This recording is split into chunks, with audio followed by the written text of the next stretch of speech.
지난 시간까지 로마서 13장에 있는 말씀 가지고 주님의 재림에 대한 문제를, 또 그때 우리의 신앙이 어떤 신앙이고 우리가 어떤 모습으로 하나님 백성다운 삶을 살아야 되는가를 가르쳐 주었습니다.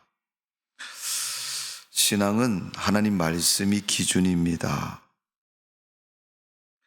얼만큼 알고 외우고 얼만큼 그런 삶을 사느냐, 그런 어떤 관계의 문제가 아니라 하나님이 말씀하신 것이 우리 삶의 기준이 되고 성도의 신앙의 기준이 되어야 됩니다.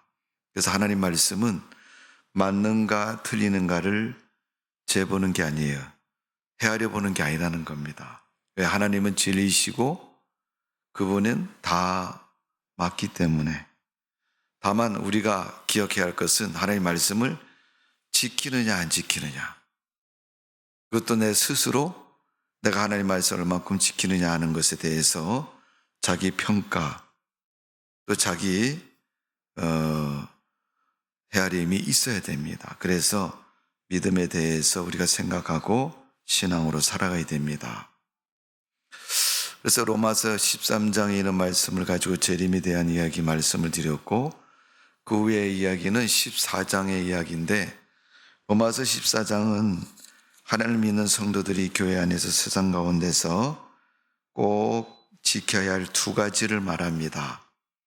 로마서 14장의 말씀을 보면 1절부터 12절까지는 비판에 대한 얘기입니다. 다른 사람의 허물이나 행위를 비판하지 말아라. 우리나라 속담에 그런 얘기 있잖아요. 도토리 기저귀라고. 여러분 도토리 아시죠? 산에 가면 우리가 묵도 쏘아 먹는데 팽이처럼 생긴 그런 열매 있죠. 상술이나 그 나무에 달리는 동그란 열매 아시지 않습니까? 근데 그 열매가 네가 크니 내가 크니 키를 재봤자 아무것도 아닙니다. 사람들의 인생을 살면서 누구는 굉장히 잘하고 훌륭하고 표창장을 받을 만큼 산다 할지라도 하나님 앞에서 재보면 거기서 거기입니다. 어떤 분은 그렇게 얘기를 해요. 하나님 위에서 내려다 보시면 보이는 것은 머리통밖에 보이는 게 없다.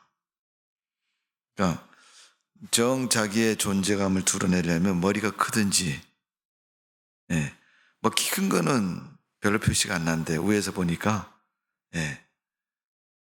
그래서 머리만 보인다고 그렇게 얘기합니다만은, 어쨌든 우리가 살아가는 삶의, 인간들의 삶의 모습은 하나님 앞에서 참 부질없는 짓을 많이 합니다.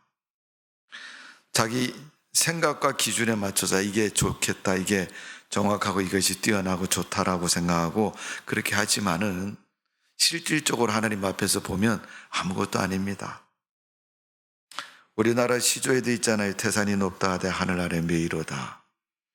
매라는 것은 요즘은 다 화장 문화를 하니까 여러분 그런 별 없지만은 옛날엔 매장 문화를 했잖아요. 그러니까 묘를 씁니다. 사람이 시신을 묻고 그 시신을 붕그렇게 끌어 엎어놓은 것처럼 이렇게 묘를 만들지 않습니까? 묘가 높아봤자 얼마나 높겠어요, 여러분? 사람의 묘처럼 이 사람이 사는 지구상에 보면 높은 산들이 많죠. 히말리아 산도 높고요, 에베레스트도, 또 미국에 있는 산도, 캐나다에 있는 산도, 영국에 있는 산도, 각 나라별로 높다는 산들이 참 많습니다.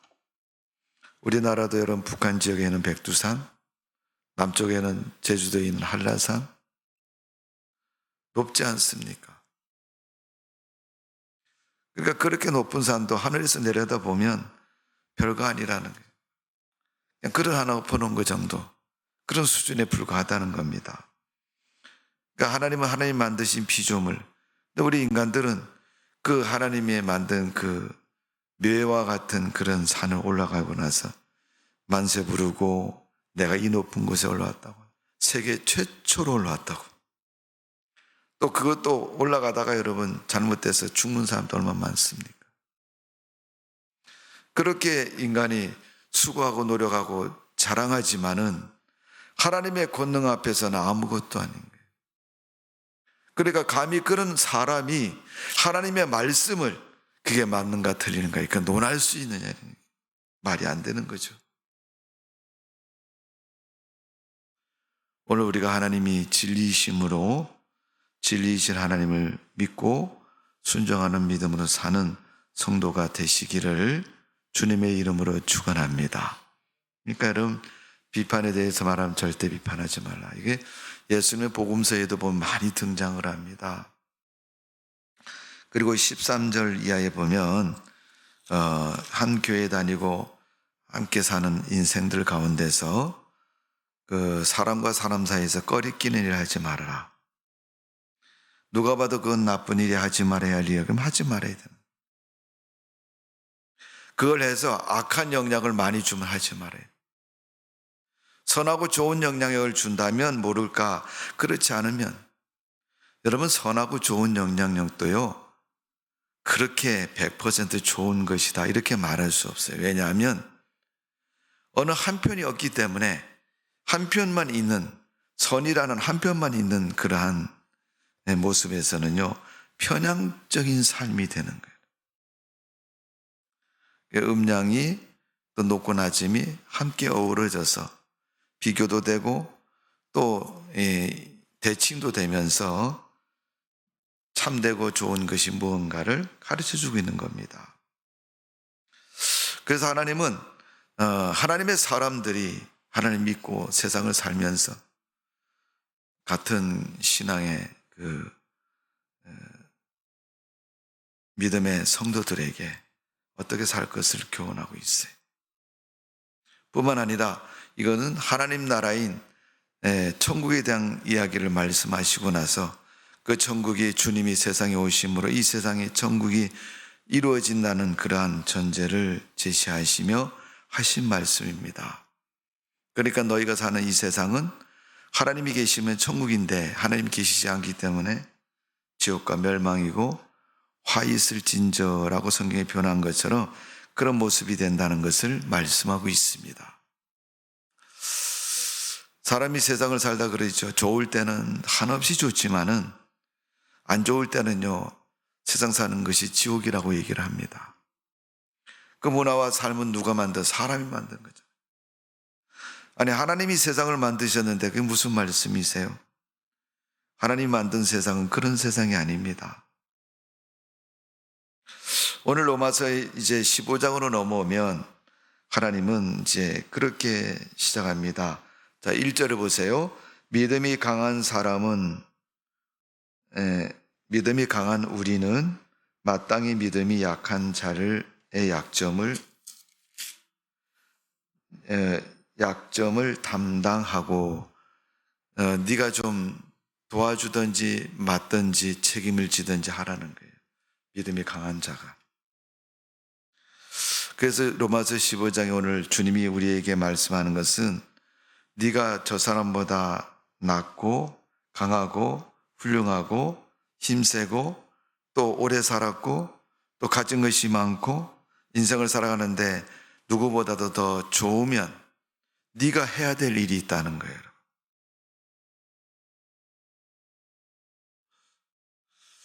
공부를 아주 잘하는 수재 같은 아이가 있는데 늘 선생님한테 칭찬, 야, 아무개는 이번 기말고사, 이번 중간고사 1등이야.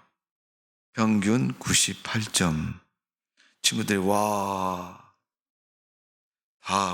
그랬어요. 야, 너 아는 거 많아 좋겠다. 너 공부 어떻게 하면 그렇게 잘하니? 부러워합니다. 근데 그 친구가 이제 커서 어른이 돼서 이제 직업을 갖게 되고 세상을 살게 됐는데 무슨 직업을 가졌을까요? 선생님이 됐어요. 선생님. 아는 것이 많으니까, 공부를 잘하니까 누구에게 지식을 가르칠 수 있는 선생님이 됐어요. 근데 선생님에 대해서 공부 잘하는 거, 반에서 전교조에서 1등 늘 1등 하던 아이가 선생님이 됐으니까 지식적인 분야에서는 1등이고 또 그것을 가지고 자기 인생을 살아가는데 직업도 삶의 어떤 그런 것도 이렇게 다 이렇게 인생을 살아갑니다. 근데 그 선생이라는 직업이 계속 끝까지 좋으면 괜찮은데 하기 어려울 때도 있다는 거예요. 오늘 새벽 기도 끝나고 집에 돌아가면서 차 안에서 그런 얘기를 했습니다. 우리 지방의 장로님 중에 한 분이 고등학교 선생님이신데 한참 애들을 교실에서 가르치고 막 이렇게 얘기를 가르치다 보니까 뭐가 이상해서 보니까 아이가 하나가 없어요. 그래서 야, 어디 갔냐고 물었더니 저 뒤에 있다 그래. 교실 저 구석에 뒤편에 있다 그래서 보니까 거기서 잠을 자고 있는 거예요.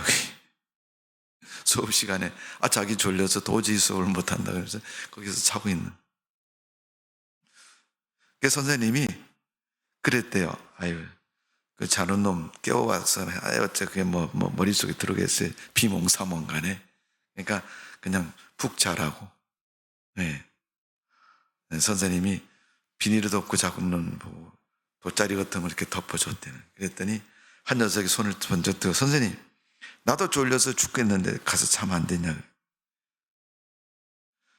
그래서 자라 그랬대요. 그랬더니 그 아이도 이제 그 옆에 가서 같이 자는데 이게 둘이 될 때 문제가 된 거죠, 이제. 네. 서로 선생님이 준 그 돗자리 이불을 덮는다고 싸우고 있더라는 거예요. 선생님이 그 모습을 보면서, 야, 이거 뭐 선생이. 네. 여러분들은 다 학교 다닐 때 그렇게 안 하셨죠? 선생님 말씀 잘 듣고, 네. 근데 제가 요즘 이렇게 교회에서 보면요, 아닐 것 같아요, 보니. 왜 그렇게 생각하냐고 물어보세요, 여러분.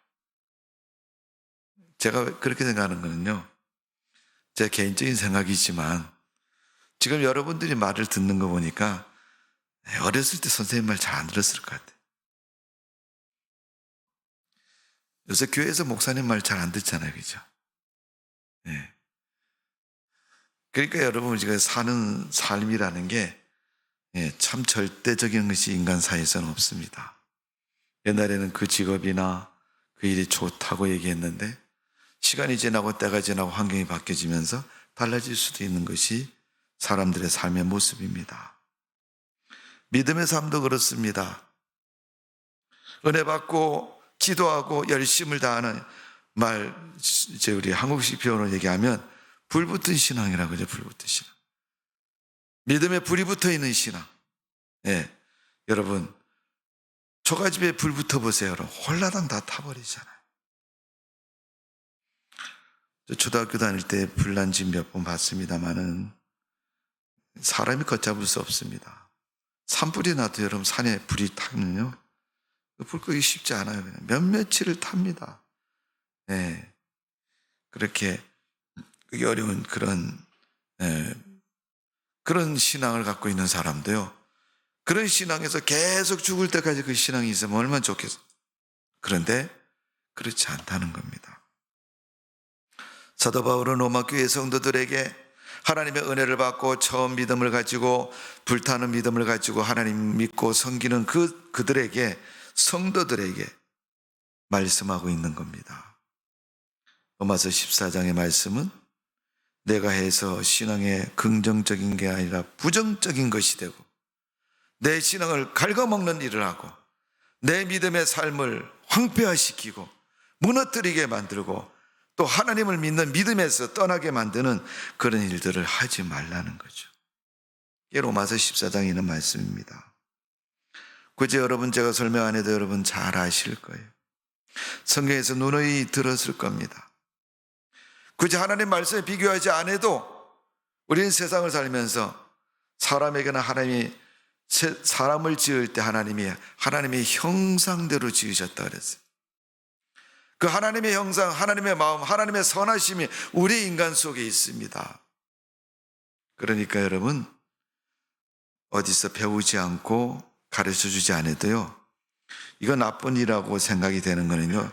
누구든지 다 느끼고 알고 있는 거예요. 그러니까 그런 마음이 들면 하지 말아야 돼요, 여러분. 굳이 해서는 안 된 그런 일들을 해서 우리가 믿음에서 넘어지고 삶의 시험에 들고 고통 속에 빠지지 말아야 할 것입니다. 자, 그렇지 않은 믿음, 신앙생활 정상적으로 잘하고 누구보다 열심을 다하고 누가 봐도 저 사람 믿음이 좋은 사람이야 이렇게 인정받을 수 있는 그런 강한 믿음의 소유를 가지고 사는 사람이 믿음 생활에서 무엇을 해야 되겠느냐? 이제 비유를 들어서 얘기하면 어떤 부자가 있는데 그 부자는 누구보다 돈이 많아요. 그러면 그 부자가 그 돈을 갖고 무엇을 해야 되겠느냐? 그 돈을 갖고 가난한 사람 볼모로 잡았고 내가 돈 줄 테니까 너 내 시키는 대로 해라. 그래서 도둑질도 시키고 사람 죽이는 살인 강도 시키고 그 사람은 돈을 가지고 아주 나쁜 곳에 쓰는 거죠. 그러나 그 돈을 가지고 먹을 것이 없는 사람이 먹을 것을 사주고 가난한 사람들에게 삶의 터전을 마련해 주고 만일 그렇게 살아간다면 그 사람은 그 가진 돈을 선하게 아름답게 사용하는 사람일 것입니다. 오늘 하나님이 강한 사람, 강한 믿음을 가진 그를 누구라고 얘기합니까? 바로 그런 일을 하는 사람을 강한 믿음의 사람이라고 표현하고 있습니다.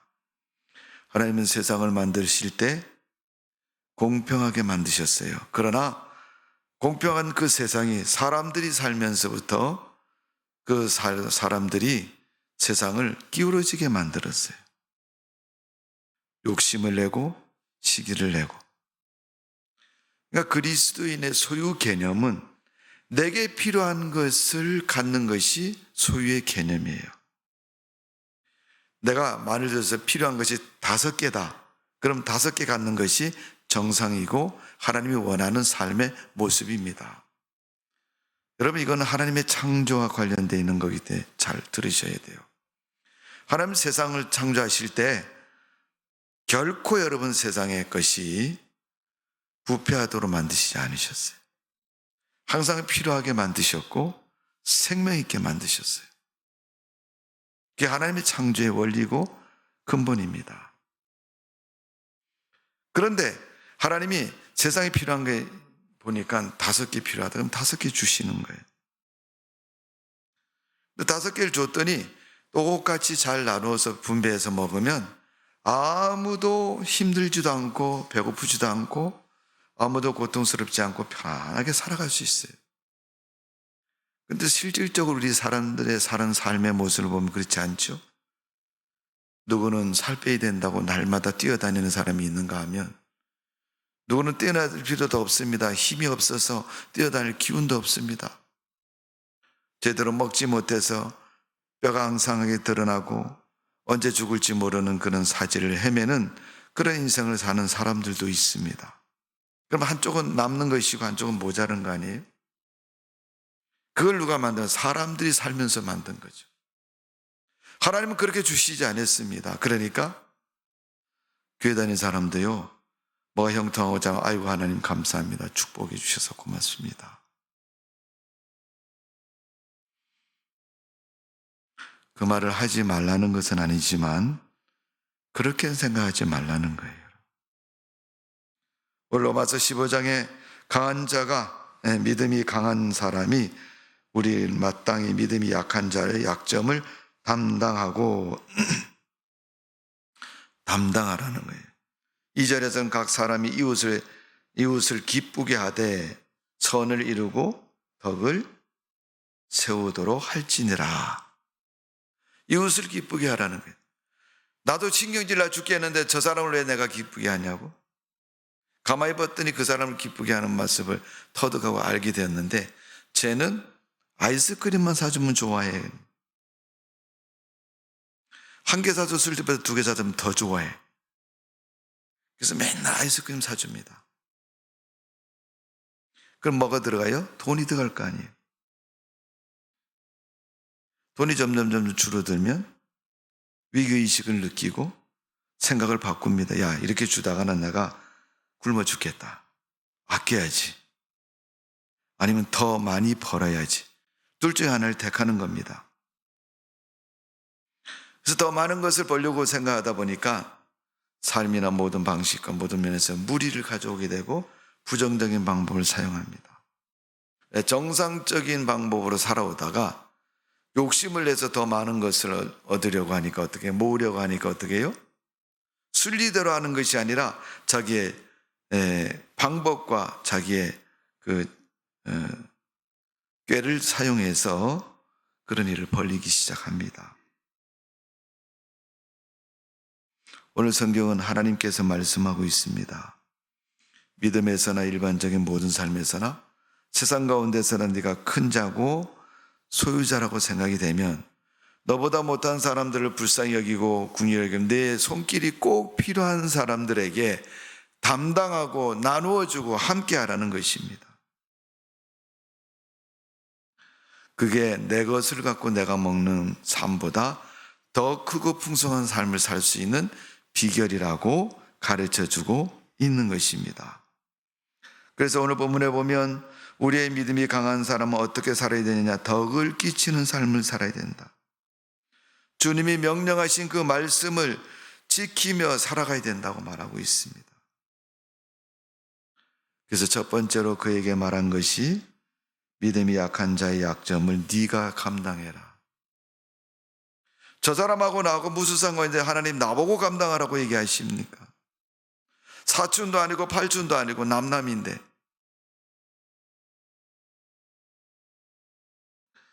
이 말씀은 하나님께서 우리가 스스로 강하다고 착각 속에 사는 약자가 너무나도 많이 있다는 것입니다.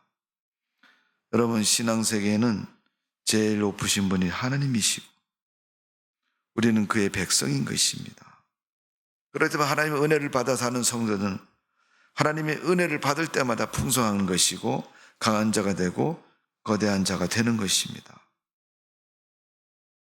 사울이 아무리 왕이라 할지라도 다윗을 이기지 못합니다. 왜 못 이겨요? 사울은 다윗을 믿음으로 한 번도 이겨본 적이 없습니다. 하나님은 다윗이 사울을 이기도록 만드셨습니다. 그 이유가 뭡니까? 하나님이 다윗을 강하게 만드셨기에.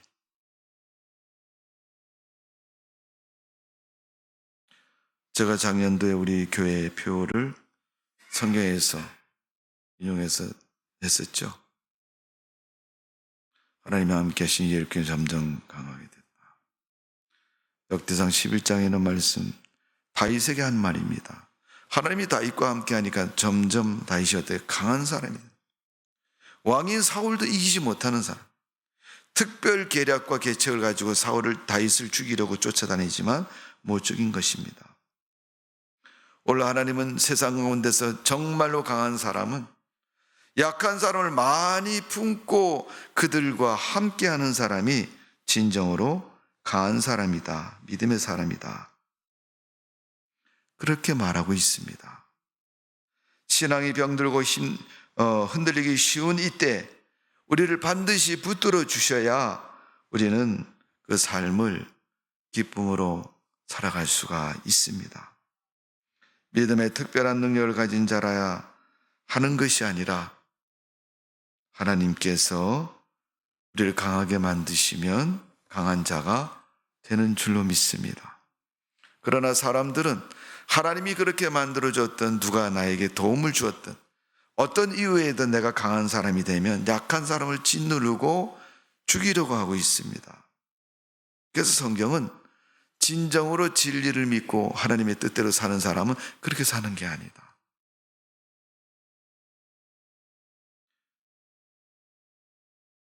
독수리는 파리를 잡지 않는데요.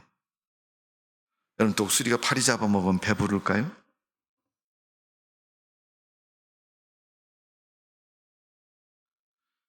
어떤 사람인데 그랬더니 어떤 사람이 그래서 제가 물어봤어요. 그럼 파리는 뭘로 잡을까요? 그랬더니요. 목사님, 그 모르세요? 파리채로 잡지요. 파리채로 잡지요. 예. 해충이라고 알려진 파리는 아무도 그걸 소유하려고 하지 않습니다. 세상의 악은 여러분, 소유해서는 안 됩니다. 근데 실질적으로 사람들은 악을 소유하지는 않는데 악은 많이 행해요. 예. 뭐 가슴에 품고 다니는 주머니에 넣고 다니는 지갑에 넣고 다니지는 않습니다. 그러나 악을 행할 때를 보면요, 언제 그렇게 준비했는지 멋지게 행합니다.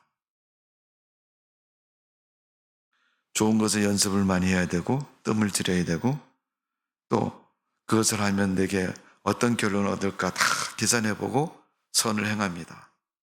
그러기에 선은 악보다 늦습니다. 악은 항상 선보다 빨라요. 즉각적으로 행합니다.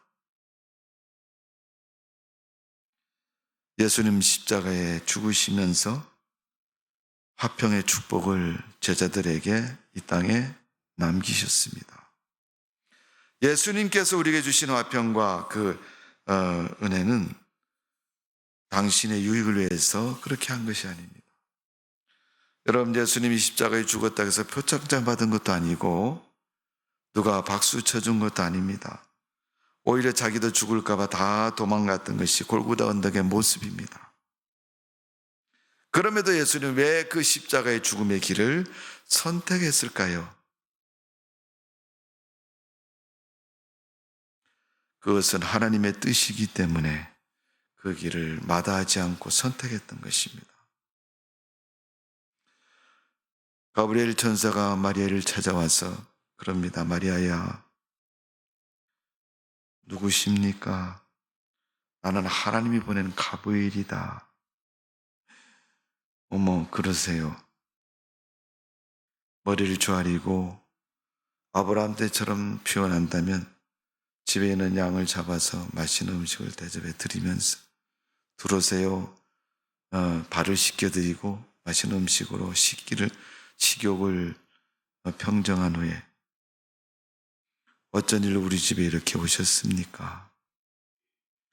이 마리아는 직감했을 거예요. 내게 가브리엘, 하나님 보낸 천사가 찾아왔을 때는 무엇 때문에 찾아왔을까? 궁금도 하고 또 그것에 대해서 기대도 되는 겁니다. 그런데 가브리엘이 마리아에게, 그럼 마리아야, 내가 하나님의 뜻을 전하려고 왔다. 그러세요? 무슨 일인데요? 너는 내년 이맘때에 아이를 낳을 것이다. 낳으면 이름을 예수라고 지어라. 거기에 마리아가 대답을 합니다. 주의 계집종이 주님의 뜻에 그대로 이루어지기를 원합니다. 그러니까 허락을 한 거죠. 시집을 안 간 처녀가, 물론 요셉과 정혼한 사이지만은 정혼은 결혼이 아니잖아요. 약속이잖아요. 성경에 보니까 요셉이 그 마리아가 수태했다는 소식을 듣고 가만히 끊고자 했다는 거예요. 부정한 일을 저지르고 아무렇게나 인생을 굴러다니면서 산 그 여인이 내게 시집 온다고 얘기하면 여러분, 그 일을 기뻐할 신랑이 어디 있겠습니까? 아무도 없습니다. 그래서 요셉도 마리아를 단절하려고 했죠. 그러니까 하나님이 요셉에게 천사를 보냈습니다. 그러나 하나님의 뜻을 이루려는 것이니까 마리아를 멀리하지 말아라. 그들은 그 정혼을 그대로 결혼을 성립시키고 이어나갑니다. 그러면서 하나님의 뜻을 공유해서 그 뜻을 받들어 섬기는 것을 볼 수 있습니다. 여러분, 마리아가 그의 인격과 믿음을 가지고 고백을 해서 하나님의 뜻을 받아들이고 하나님의 뜻을 실현해 나가는 것을 볼 수 있습니다. 여러분, 우리는 세상을 살면서 강자와 약자가 함께 존속을 하는데 강자는 항상 이기려고 하고 약자는 강자를 뛰어넘으려고 자기의 수준과 방법을 수고와 노력을 통해서 키우려고 하고 있습니다. 그게 마음대로 크지는 않죠. 그러나 강자 또한 여러분 자기의 강한 위치에서 내려오지 않으려고 버티고 수단과 방법을 다 동원해서 자기 존재를 그곳에 세우고 나갑니다. 그런 인간의 삶 속에서 하나님의 진리의 삶을 소개하고 있는데 뭐예요? 하나님의 진리는 네가 약자의 것을 담당해 주면 그렇게 진리가 이루어진다는 거예요. 그래서 예수님이 교훈하지 않습니까? 누가 나보고 오리 가자 그러면 십리를 가라. 왼뺨을 때리면 오른뺨을 돌려대라.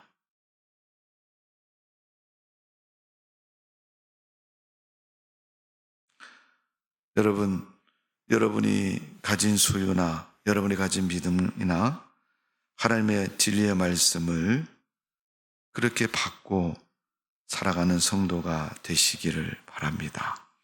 믿음의 삶은 나보다 약한 사람을 나보다 높이는 것이 믿음의 삶이다. 예를 들어 단적인 면에서 이야기입니다. 약점을 담당하라고 그랬으니까. 그게 복음이고 그게 믿음이라는. 우리는 신앙으로 산다고 말하면서도 내 마음에 들지 않으면 절대 안 합니다. 그 왜 내가 하냐고.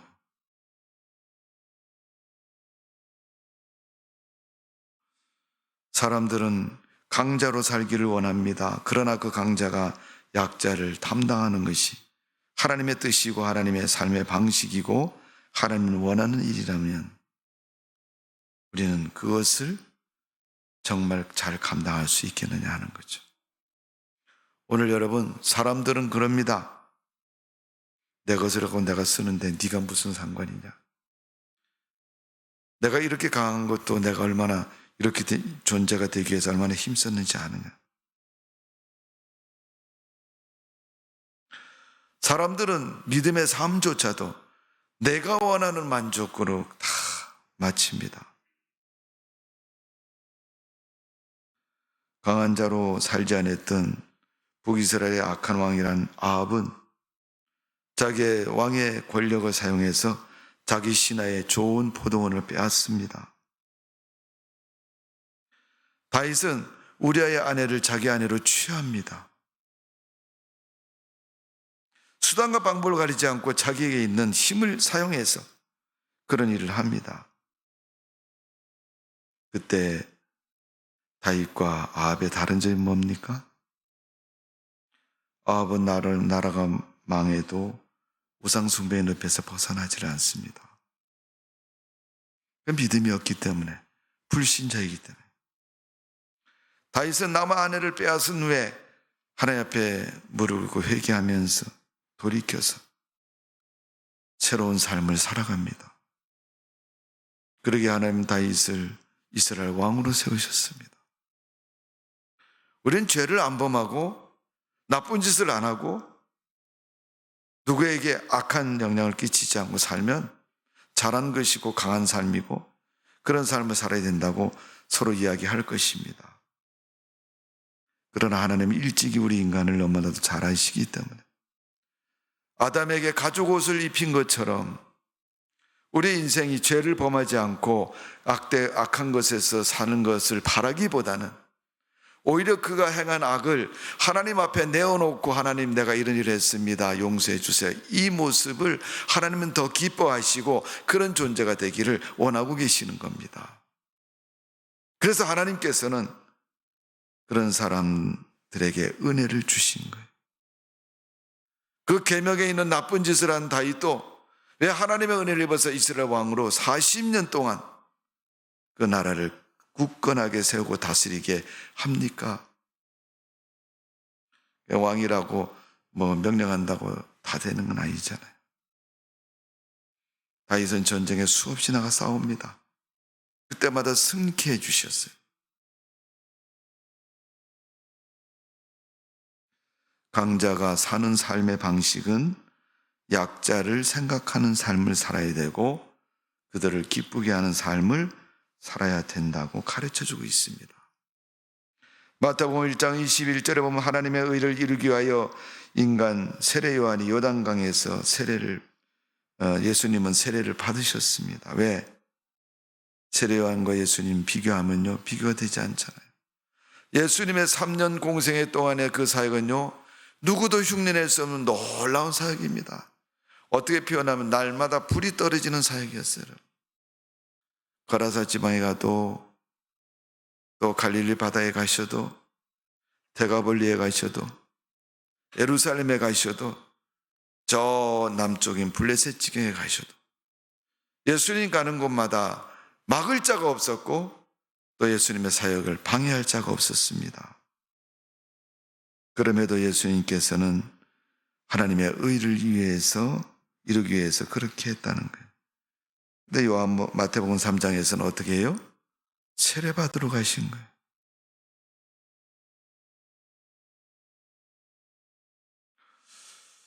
오늘 여러분, 우리의 신앙이 강자로 남기를 원하기보다는 하나님의 말씀과 은혜 속에 남는 신앙이 되어져야 될 줄로 믿습니다. 그러기에 그 삶은 이웃을 기쁘게 하고 선한 삶을 살아가는 모습을 볼 수가 있습니다. 예수님 아가페 사랑을 실천하셨고 아가페 사랑은 손해가 나도 지키는 것이 아가페 사랑의 모습입니다. 그러기에 레위기 19장 18절에 보면 내 이웃을 내 몸같이 사랑하라. 출애굽기 20장 16절에 보면 내 이웃에 대하여 거짓 증거하지 말아라. 잠언서 3장 28절은 내게 있거든 이웃에게 이르기를 갔다가 다시 오라 내일 주겠노라 하지 말며, 있으면서도 뜸을 들이고 안 주겠다 그렇게 하지 말라는 거예요. 시편 41편 6절에 보면 자기 이웃을 도우라 그렇게 말씀하고 있습니다. 시편 101편 5절의 말씀을 보면 그 이웃을 극히 허는 자는 내가 멸할 것이다. 이웃을 허는 자, 이웃을 못되게 하는 자, 이웃을 힘들게 하는 사람은 하나님이 진노하셔서 책망하시겠다, 벌을 내리시겠다는 거예요. 마치 신랑과 신부 사이에 순결하고 고상한 사랑이 있는 것처럼, 아가서에 있는 그 표현처럼 하나님과 우리 사이는 그런 사랑의 관계, 그 믿음의 관계가 되어져야 될 줄로 믿습니다. 어쩌면 하나님을 믿는 순간부터 우리는 그런 관계가 되어졌습니다. 그러면 이제 그런 관계를 가진 사람이 사는 방법은 너는 내 주변에 있는 약자를 보호하고 긍휼히 여겨라. 예수님께서 3년 동안 다니시면서 사역하시면서 하신 일이 그거였습니다. 병든 자를 고쳐주시고 가난한 자에게 믿음과 삶의 용기를 주셔서 그가 물동이도 내어던지고 가진 소유도 내번지고 주님을 따랐던 것처럼 오늘 우리가 주님을 기쁘시게 하는 믿음 되어지기를 주님의 이름으로 축원합니다. 그래서 3절의 말씀을 보시면 15장 3절에 보면 그리스도께서 자기를 기쁘게 하지 아니하셨나니 기록된 바 주를 비방하는 자를 비방이 내게 미쳤나이다 함과 같으니라. 하나님을 비방하는 자라면 어떤 사람? 하나님을 안 믿는 사람이에요, 여러분. 교회를 비방하는 사람은 교회 하나님을 안 믿는 사람이에요. 같은 성도끼리 비방하는 사람은 하나님을 안 믿는 사람입니다. 믿는 사람 비방할 수 없습니다. 비방하지도 않습니다. 하나님이 말하는 선은 믿음을 의미합니다. 그 믿음을 가지고 살아가는 삶을 말하는 것입니다.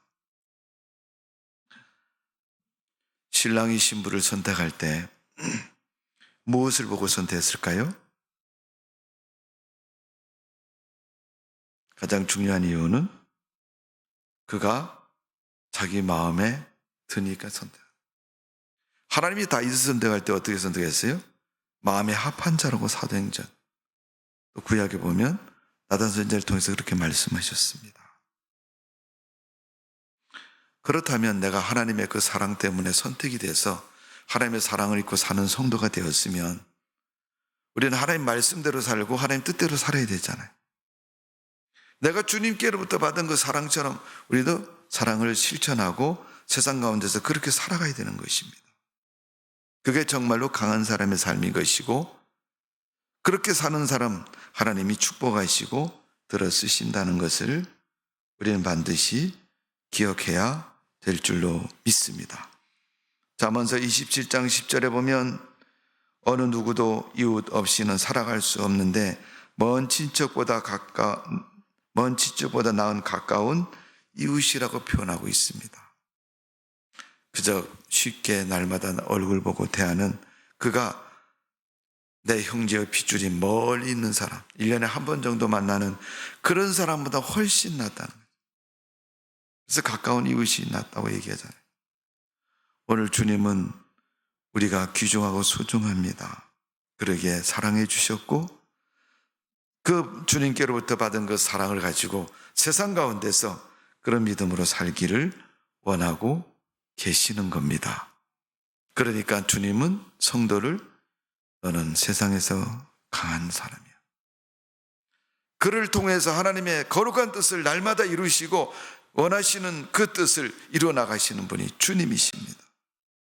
오늘도 여러분 믿음에 강한 사람이 되시고 신앙에 강한 사람이 되어서 하나님이 쓰시는 사람 되시고 이웃들에게 그 하나님의 은혜와 축복을 전하는 삶이 되어지기를 주님의 이름으로 축원합니다. 기도하겠습니다. 아버지 하나님, 하나님의 은혜와 사랑을 감사드립니다. 이제 주님을 믿고 믿음에 섰던 주의 백성들 초대교회에 많이 있었습니다.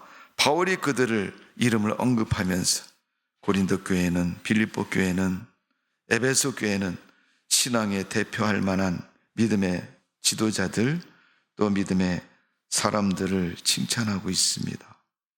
오늘 우리가 믿음으로 살아서 세상 가운데서 하나님께 인정받는 성도의 믿음 되기를 원합니다. 주여, 우리에게 그런 믿음 되게 하여 주옵소서. 믿음의 사람 되게 해 주옵소서. 하나님의 일꾼 되게 하여 주옵소서. 신앙이 있으므로 강한 존재가 되어 주님이 기뻐하는 성도로 살게 하여 주옵소서. 예수님의 이름으로 기도하옵나이다. 아멘.